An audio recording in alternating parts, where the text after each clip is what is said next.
Nehmen sich zum Beispiel anders die deutsche Bundeswehr als die Amerikaner. Die Tadschiken war die Nordallianz waren die verbündeten Amerikaner. Das ist eine ganz andere Situation, das muss man auch wissen. Aber geht es auch darum, dass man sie dass man sie nicht genug ausgebildet hat, dass man den Soldaten zu wenig erzählt hat über die Kultur? Sind es nicht Sachen, die man lösen könnte? Also unsere Soldaten wissen sehr viel. Ja, ich meine die Amerikaner. Ich meine nicht Soldaten. Ja. Ich meine überhaupt die Professoren, die Lehrer und so weiter. Die verstehen auch nicht Afghanistan.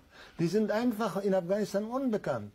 Ich habe in Zürich einmal eingeladen zu diesem Problem.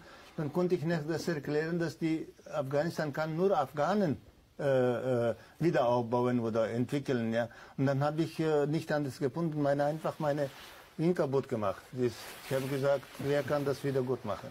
Bitte. Das ist Afghanistan ist ja kaputt. Dann habe ich zum amerikanischen Botschaft gebracht, ja, sollen Sie das wieder gut machen? Sie arbeiten dort. Sie wollen Afghanistan wieder aufbauen. Dann hat er nicht gemacht. Hat er immer so gemacht und so und dann so. Ich habe gesagt, sehen Sie, das kann bei uns ein 10-jähriges Kind machen.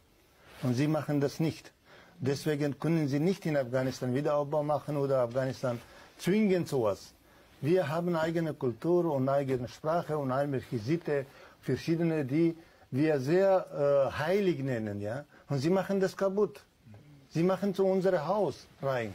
Und das ohne Erlaubnis, ohne die Erlaubnis der Regierung, für irgendein Gericht.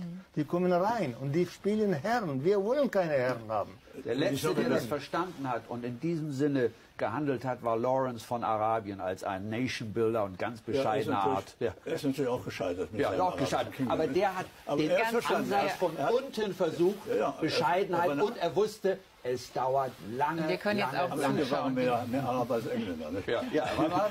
So haben wir aber keinen bisher noch. Wir reden also von den Verstärkungen, die jetzt kommen und die dann die Leute, die Soldaten und die Polizisten ausbilden müssen. Wer meint ihr denn, dass die Leute jetzt aus Amerika rüberkommen, die ja keine Wehrpflicht mehr sind, sondern die Berufssoldaten, das ist die unterste Schicht der Bevölkerung. Meint ihr denn, dass die besser sind, als die jetzt da sind? Ich glaube, das Problem ist klar geworden. Wir sind am Ende der Sendung, Herr Scholler-Thor. Meine Herren, ganz herzlichen Dank für die Diskussion. Herzlichen Dank für den Besuch, Herr Gut, und gute Reise im Mai zurück in Ihre Heimat.